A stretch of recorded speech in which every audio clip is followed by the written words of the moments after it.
When the country started shutting down because of the coronavirus, concert venues, theaters, and other performance centers were among the first to close, and they'll likely be among the last to fully reopen.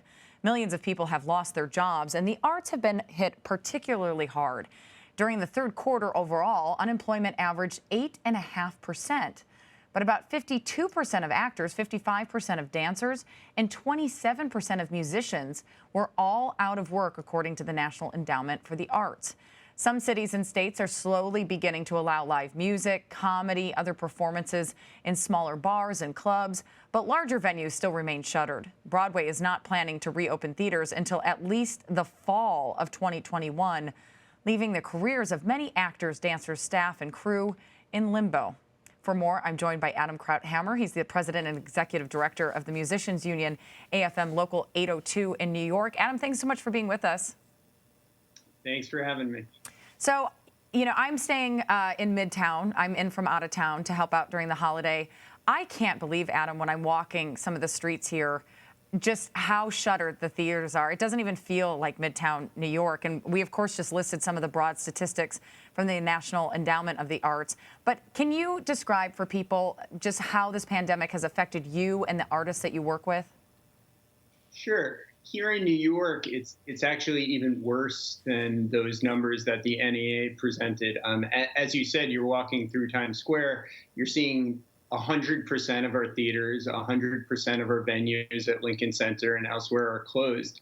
I represent 7,000 members, and 95% of them have been out of work since March. And as you rightfully pointed out, are going to be out of work most likely until September of next year, meaning that they're going to be out of work for a total of 18 months. Oof. And I've said this before, it creates a situation that could easily turn into what I would call a great cultural depression. And while I think there are things that can be done to help, like aid packages to get people through the 18 months or creative plans to start opening up the arts economy, we really need leadership to start working right now. Yeah, I mean, just along those lines, the recent stimulus bill passed by Congress includes $15 billion in aid for performance venues and cultural institutions. But do you think the government's doing enough to help performing arts and the industry? It sounds like you don't. And are there other organizations out there where artists and performers can seek out assistance? Yeah, great question.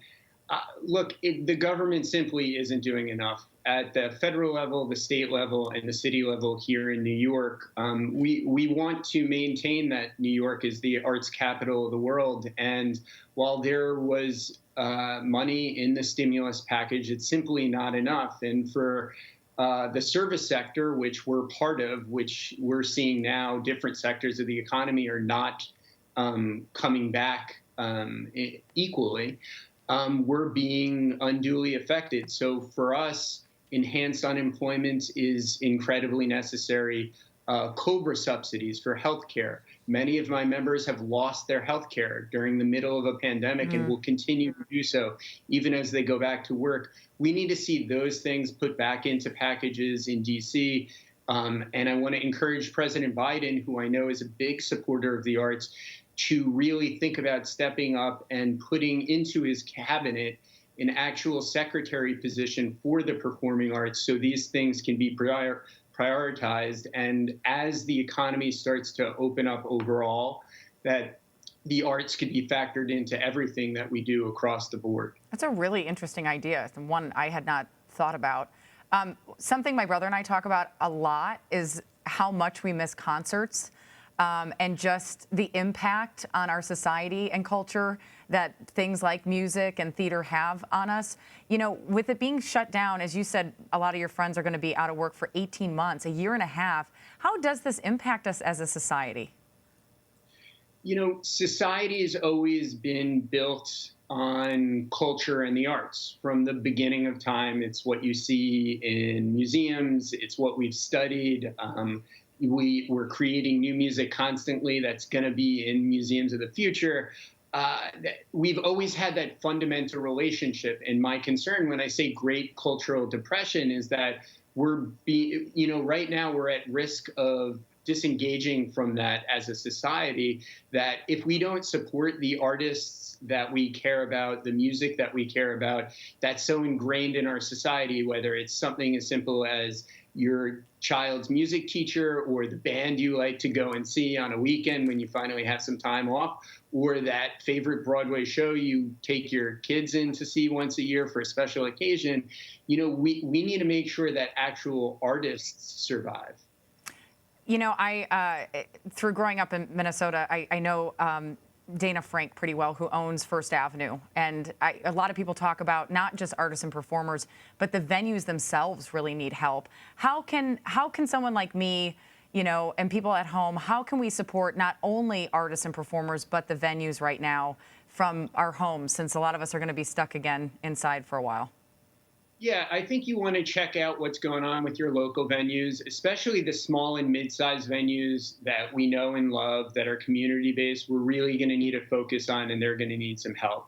And then I think there's the aid that goes directly to the artists that work in those venues, especially the small and mid-sized venues. And there's places like the Actors Fund here in New York, Broadway Cares Equity Fights AIDS, that have been raising lots of money for emergency relief. I know the Grammys Foundation has also done that. We have an emergency relief fund at Local 802, and we've run a campaign called Save NYC Musicians. And you could go to our website and check out what we've done there. Tina Fey was cool enough to help us out and narrate our launch video. But all of those places are trying to bring economic aid to musicians and some of the venues, because as you said, we still have another 9 months at least until we get back to, the arts as we know it. And I'm optimistic, and I can't wait to get there, but we don't want to get there and have a bunch of empty stages. Yeah, exactly. Really important point. Adam Krauthamer, thank you so much. Thank you.